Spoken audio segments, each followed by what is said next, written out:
Assalamualaikum warahmatullahi wabarakatuh. Selamat pagi, siang, sore, dan malam. Yang kami hormati, Dr. Sugianto Parulan Simanjuntak, spesialis anestesi, konsultan intensive care, selaku dosen pengampu, serta rekan-rekan mahasiswa sekalian. Pada kesempatan kali ini, kami akan mempresentasikan laporan praktikum kami yang berjudul Penerapan Data Mining menggunakan software Orange Data Mining untuk prediksi dan deteksi dini risiko diabetes mellitus. Sebelum kita masuk ke aspek teknis, izinkan saya untuk memperkenalkan anggota kelompok kami. Saya, Fadil Muhammad Arsyad, dan rekan-rekan saya, Ari Praneza Ahmad, Aldo Ridho Depanisron, Ihsan Ramadan, dan Hafiz Fasa Azteki. Tujuan dari proyek ini adalah melakukan komparasi algoritma machine learning untuk menemukan model terbaik dalam memprediksi status diabetes pasien menggunakan indikator klinis non-invasif. Baik, mari kita mulai demonstrasi langkah demi langkah pada software Orange Data Mining. Baik, langkah pertama, kita buka aplikasi Orange. Lalu kita seret widget file ke lembar kerja kita.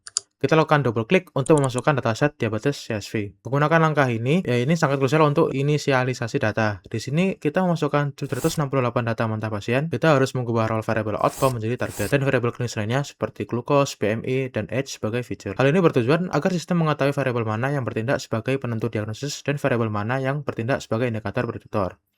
Langkah kedua, kita masuk ke tab Visualize, Awal Widget Distribution, lalu hubungkan basis data dari widget file ke widget distribution. Baik, sebelum melakukan permodelan, kita perlu melakukan analisis deskriptif untuk memahami karakteristik klinis pasien. Melalui widget distribution ini, kita dapat melihat bagaimana sebaran variabel prediktor mengaruhi target outcome. Langkah ketiga, kita akan membangun arsitektur pemodelan prediktif. Kita masuk ke tab model, lalu kita masukkan 3 algoritma klarifikasi ke dalam kanvas, yaitu widget tree, widget logistic regression, dan widget random forest. Nah, ketiganya kita hubungkan secara paralel dari widget file utama. Dalam data science medis, satu algoritma belum tentu cocok untuk semua jenis karakteristik data. Oleh karena itu, kita menggunakan 3 algoritma ini sebagai pembanding. Logistic regression gunakan untuk melihat hubungan linear logaritmik. Tree digunakan untuk memetakan keputusan klinis berdasarkan percabangan kondisi, dan random forest digunakan untuk akurasi yang lebih kuat melalui kombinasi banyak pohon keputusan. Nah, ketika model ini akan mempelajari pola historis dari data pasien sehat dan sakit yang ada di dalam datasheet. Baik, selanjutnya langkah keempat, yaitu untuk menguji keandalan model, kita syarat widget test and score dari tab evaluate. Kita hubungkan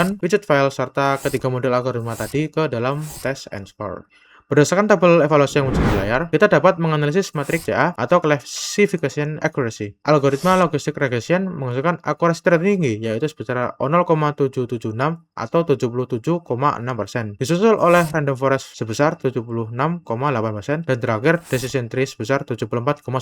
Nah, dari hasil ini, secara ilmiah, kita dapat menyimpulkan bahwa logistic regression adalah model yang paling optimal dan presisi dalam melakukan klasifikasi risiko diabetes pada karakteristik data ini. Nah, untuk langkah terakhir, dari widget test and score, kita tarik garis baru menuju widget confusion matrix dan dilanjutkan ke widget data table. Nah, widget confusion matrix ini sangat krusial dalam dunia kedokteran untuk membedakan antara true positif, yaitu pasien benar-benar sakit dan terprediksi sakit, dengan false negatif, yaitu pasien aslinya sakit namun malah salah terprediksi sebagai sehat. Dalam diagnosis medis, kita wajib menggunakan angka false negatif sekecil mungkin agar tidak ada pasien diabetes yang lolos dari screening. Nah, terakhir, widget data table menampilkan rekapitulasi akhir baris demi baris pasien, di mana kita bisa melihat perbandingan langsung antara diagnosis asli dokter di lapangan dengan hasil tebakan otomatis dari sistem machine learning yang telah kita bangun. Oke, baik, kesimpulannya, pengelolaan data menggunakan software Orange Data Mining sukses memberikan rekomendasi bahwa model logistic regression siap digunakan untuk membantu penunjang keputusan klinis yang efektif yang dapat digunakan untuk mendeteksi dini penyakit diabetes mellitus. Sekian presentasi dari kelompok kami, kurang lebihnya mohon maaf. Terima kasih atas pertanyaannya Dr. Sugi dan rekan-rekan sekalian. Wassalamualaikum warahmatullahi wabarakatuh.